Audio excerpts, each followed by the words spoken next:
થયું છે એવું કે એન્ટરપ્રેન્યોર ઉપાસના કોનિડેલાએ આઈઆઈટીમાં એક સેશનમાં કહ્યું કે મહિલાઓએ એગ ફ્રીઝ કરી લેવું જોઈએ, જેથી લગ્ન કે માતૃત્વનો નિર્ણય પોતે લઈ શકે. સેશનમાં જ્યારે તેમણે આ પૂછ્યું કે કોણ લગ્ન કરવા ઈચ્છે છે, તો હાથ વધારે છોકરાઓએ ઊંચા કર્યા, નહીં કે છોકરીઓએ. અને પછી ઉપાસનાએ એક્સ પર લખ્યું કે આ છે પ્રોગ્રેસિવ ન્યૂ ઇન્ડિયા. પણ પ્રશ્ન એ છે કે શું ખરેખર આવું છે? ઝોહોના શ્રીધર વેમ્બુ કહે છે કે યુવાનોને 20s લગ્ન કરી લેવા જોઈએ, જ્યારે નમિતા થાપર કહે છે કે 20s લગ્ન કરવાથી છોકરીઓનું કરિયર અને હેલ્થ બધું જ જોખમમાં પડે છે.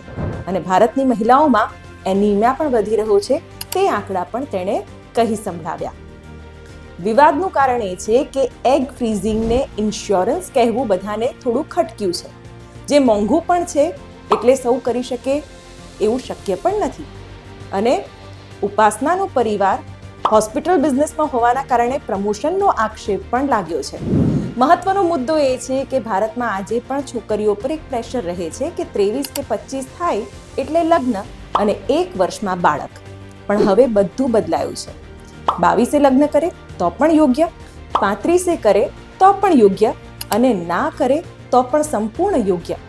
કે જો સમાજ છોકરીને પૂછવાનું શરૂ કરે કે તું ક્યારે તૈયાર છે, તો પછી આ લગ્ન, કરિયર અને માં બનવાની ચર્ચા દબાણથી કે કોમ્પ્રોમાઇઝવાળા ભાવથી નહીં, પણ સ્વતંત્રતાથી થાય.